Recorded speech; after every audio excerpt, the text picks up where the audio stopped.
ভোর অন্ধকার থাকতে উঠে সব কাজ নিয়ম মেনে করার ফলেই সংসারে আয়, উন্নতি, সুখ, শান্তির পরিবর্তন হয়েছে।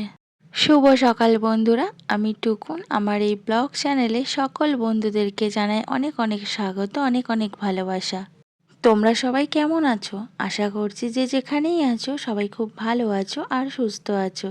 আর তোমাদের ভালোবাসায় আমরাও সবাই কিন্তু খুবই ভালো আছি। আজকে হচ্ছে সোমবার, ঘড়িতে এখন সকাল 6টা বাজে। এখন থেকে তোমাদের সবাইকে সঙ্গে নিয়ে আজকের ব্লগটা শুরু করছি। আশা করছি আজকের ব্লগটা তোমাদের ভীষণ ভীষণ ভালো লাগবে। সকালবেলা ঢুলু ঢুলু চোখে উপরে এসে সূর্য প্রণামটা সেরে তুলসী তলাটা জল দিয়ে ধুয়ে নিয়েছি। তারপর ওপরে ঘরের তালাটা খুলে ওপরে ঘরের জানলাটাও খুলে দিলাম, দিয়ে দেখো গরম গরম চা করে নিয়েছি। গরম গরম লাল চা খেয়ে তারপর সংসারের কাজ শুরু করে দেবো। আর সকালে এসে আমার তো প্রথম কাজ হলো রান্নাঘরে ঢোকা, রান্নাঘরে ঢুকে অফিসে রান্না করা। নিচে তোমাদের দাদা ভাইকে চা দিয়ে এসে আমি গরম গরম চা খেয়ে নিলাম। তারপরে দেখো এখন সবজি বার করে নিচ্ছি ফ্রিজ থেকে। তো আজকে বেগুন বার করেছি, বেগুন ভাজা আর রুটি করে দেবো তোমাদের দাদা ভাইকে। জিজ্ঞাসা করলাম দাদা ভাইকে যে রুটি আর বেগুন ভাজা নিয়ে যাবে, তো বললো হ্যাঁ করে দাও। ফ্রিজ থেকে বেগুনটা বার করেছি, আর এত ঠান্ডা বেগুনটা আমি ধরে কাটতেই পারছি না। দেখো বেগুনটার ভিতরে পোকা। কেনার সময় বললো ভালো বেগুন, বাট কেটে দেখছি বেগুনের মধ্যে পোকা। যদিও দোকানদারের দোষ কী করে দিই বলো, বেগুনটা তো দেখতে বাইরে থেকে একদমই ভালো লাগছে, আমি তো নিজেই বুঝতে পারিনি ভিতরে যদি পোকা থাকে তো কি করবে ওরা। যাই হোক, চাকা চাকা করে বেগুন কেটে নিয়েছি, বেগুন ভাজা করব। আর এখানে দেখো আটাও কিন্তু আমার মাখা হয়ে গেছে। এখন আমি এক এক করে গুছি করে নিচ্ছি। তারপরে রুটিগুলো সব বেলে নেবো এক এক করে। তারপর রান্নাঘরে গিয়ে রুটিগুলো ছেঁকে নেবো। আমার তো রান্নাঘরটা খুবই ছোট, রান্নাঘরে যে রান্না বসিয়ে কাজ করব, রান্নাঘরে সেই জায়গাটুকুও নেই। গ্যাস ওভেনটা রেখেছি, আর কোনো জায়গা নেই। তো কি করব, যা কিছু করতে হয় সব পাশের ঘর দিয়ে করে নিয়ে আসতে হয়। ওই জন্য রুটিগুলোও আমি একেবারে পাশের ঘর থেকে বেলে নিয়ে আসি, তারপরে ছেঁকি। তো এই দেখো এক এক করে রুটিগুলো এখন আমি ছেঁকে নিচ্ছি। আর আমার কিন্তু বেগুন ভাজা হয়ে গেছে। রুটিগুলো ছেঁকে নিলেই সকালের টিফিন আমার কিন্তু কমপ্লিট। টিফিনটা রেডি করে দাদাভাইকে খেতে দিয়ে দিলাম, দাদাভাই খেয়ে নিয়েছে। টিফিনটা প্যাক করে দিলাম, দাদাভাই নিয়ে নিয়েছে। দাদাভাই এখন বেরাচ্ছে, আমিও দেখো রেডি হয়ে গেছি। তো আমি এখন যাচ্ছি দুষ্টুর স্কুলে। দাদাভাইও একই টাইমে বেরাচ্ছে, তাই বললাম আমাকে একটু ছেড়ে দিতে। ওই পথ দিয়েই যাবে। তো দাদাভাইয়ের বাইকে উঠে পড়লাম। দুষ্টুর স্কুলে আজকে দুষ্টুর বই দেবে আর অ্যাডমিশান আছে, তো সেটাই করাতে যাচ্ছি। অনেকগুলো টাকার ব্যাপার, অনেক কষ্ট করে টাকাগুলো এক জায়গায় করেছি। এই একটা বছরে বড় চিন্তা থাকে। তো যাই হোক, এই দেখো আমি কিন্তু দুষ্টুর স্কুলে চলে এসেছি। আর দাদাভাই আমাকে এই যে নামিয়ে দিল। দাদাভাই কিন্তু চলে গেছে কাজে, আর আমি এসে এই যে দুষ্টুর বই নিলাম। তারপরে এই যে এখানে বুক লিস্টগুলো মারা আছে, তো বুক লিস্ট দেখে বইগুলো সব মিলাচ্ছি, খাতা বই। তারপরে চলে এলাম এই যে টোটো স্ট্যান্ডে। টোটোয় বসে রয়েছি, একটাও মানে প্যাসেঞ্জার নেই, আমি একা টোটোতে বসে রয়েছি। তো একা তো নিয়ে যাবে না, তারপরে আর প্যাসেঞ্জার হলো না বলে একাই নিয়ে চলে এলো। তো বাড়িতে চলে এলাম। তো দুষ্টুর কি কি বই দিয়েছে আর কি কি দিয়েছে ওদের প্যাকেজে সব তোমাদেরকে দেখাবো। একটুখানি দাঁড়াও, ঘরটা আমি গুছিয়ে নিই। নিচের ঘরটা না গুছিয়ে রেখে যেতে পারিনি, ওপরের ঘরটা গুছিয়ে রেখে গেছিলাম, বাট নিচের ঘরের আর সময় হয়নি। তো নিচের ঘরটা এখন আমি গুছিয়ে নিচ্ছি। বালাপোষ, ব্ল্যাঙ্কেট এগুলো সব ভাঁজ করে আমি জানলাতে রেখে দিলাম। জানলাও কিন্তু আমার খুলে যাওয়ার সময় হয়নি, এই মাত্র জানলাটা খুললাম। তারপরে দেখো এক এক করে জানলায় রৌদ্রে বালিশ, ব্ল্যাঙ্কেট সব রৌদ্রে দিয়ে দিলাম। তারপরে বিছানার চাদরটা টান টান করে পেতে নিলাম। আর ঘরের বিছানার চাদরটা যদি টান টান করে পাতা থাকে তাহলে ঘরটা কিন্তু দেখতে খুব ভালো লাগে, ঘরের সৌন্দর্য কিন্তু বেড়ে যায় দ্বিগুণ। তো যাই হোক, তারপরে বিছানার চাদরটা সুন্দর করে ঝেড়ে নিলাম। তারপরে পাশ বালিশগুলো আমি খাটের একপাশে তুলে রেখে দিলাম। পাশ বালিশগুলো না জানলায় রৌদ্র আর দেওয়া যায় না, কারণ জায়গা হয় না, তাই জন্য খাটের একপাশেই রেখে দিই। তারপরে এই যে ঘরটা এখন ঝাড় দিয়ে নিচ্ছি, তারপরে সিঁড়িগুলো ঝাড় দিয়ে নেবো, বাইরেটা ঝাড় দিয়ে নেবো, পুরো বাড়িটাই ঝাড় দিয়ে নেবো। তো যাই হোক, আজকে যখন স্কুলে গেলাম ভাবলাম অনেক বন্ধুদের সাথে দেখা হবে, এতদিন স্কুল ছুটি ছিল, একটু দাঁড়িয়ে গল্প টল্প করবো, অনেকটাই দেরি হয়ে যাবে। তো কারোর সাথেই দেখা হলো না, গেলাম বইগুলো নিলাম, নিয়ে চলে এলাম। পুরনো কেউ নেই, সব নতুন যারা ভর্তি হয়েছে তাদের সঙ্গেই দেখা হলো। তো একটা দুটো কথা বলে চলে এলাম। তারপরে এই যে দেখো সেইটা এখন ঝাড় দিয়ে নিচ্ছি। আর এই বইয়ের প্যাকেজটা যেটা নিয়েছি, ব্যাগ, বই, খাতা, অ্যাবাকাসের সেট সব দিয়ে কিন্তু প্রায় 5,000 টাকার মতো পড়ে গেছে। আর ভর্তি তো অ্যাডমিশনের ফিস তো আছেই। তো যাই হোক, তারপরে এই যে এখন পালং শাক কেটে নিচ্ছি, পালং শাক রান্না করব। বছরের শেষে কি একটা টেনশন থাকে যে ছেলে মেয়েকে ভর্তি করানো, বইপত্র নেওয়া, তো অনেক খরচার ব্যাপার পড়ে যায়।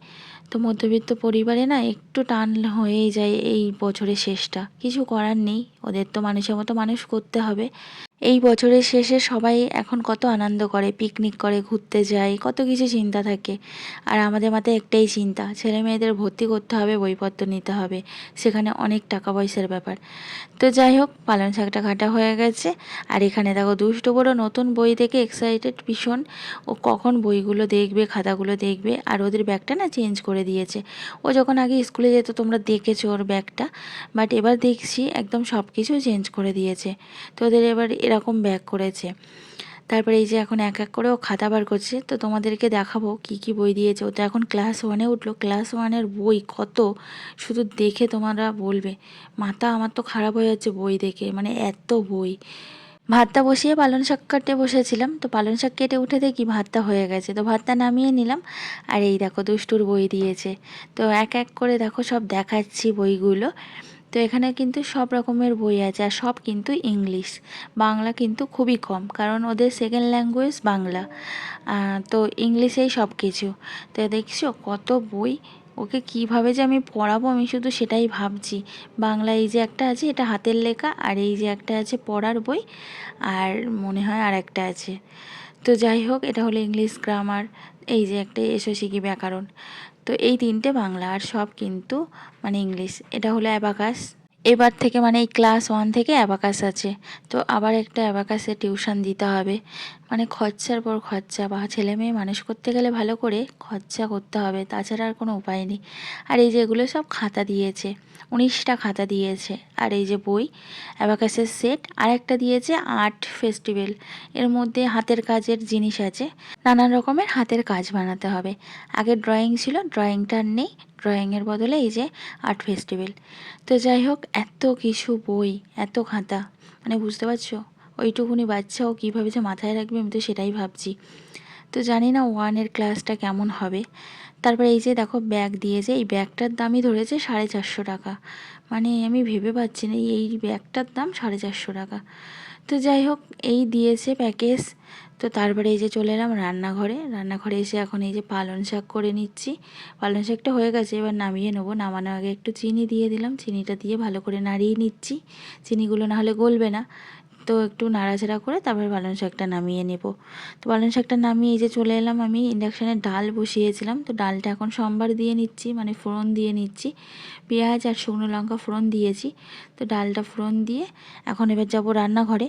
তো ওদিকে আমি ফুলকপি আর আলু চচ্চড়ি বসিয়েছি ডালের পাতে, তো সেটাই এখন নাড়াচাড়া করে ভাজা ভাজা মতো করে নিচ্ছি, চচ্চড়ি না, এটা ভাজা ভাজা মতো, ফুলকপি আর আলু ভাজা ভাজা ডালের পাতে। আর খাওয়ার সময় একটু পাঁপড় ভেজে নেবো, পাঁপড় ভাজা খেতে আমার ছেলে খুবই ভালোবাসে ডালের পাতে। তো তারপরে রান্নাবান্না সেরে কিছু বাসন ছিল সেগুলো মাজা দেওয়া করে স্নানটা সেরে চলে এলাম ঠাকুর ঘরে। আজকে তো সোমবার, তো আমি আমার শিব ঠাকুরদেরকে ঘি মধু মাখিয়ে তারপরে স্নান করাই। প্রত্যেক সোমবার করে আমি ঘি মধু মাখিয়ে স্নান করাই।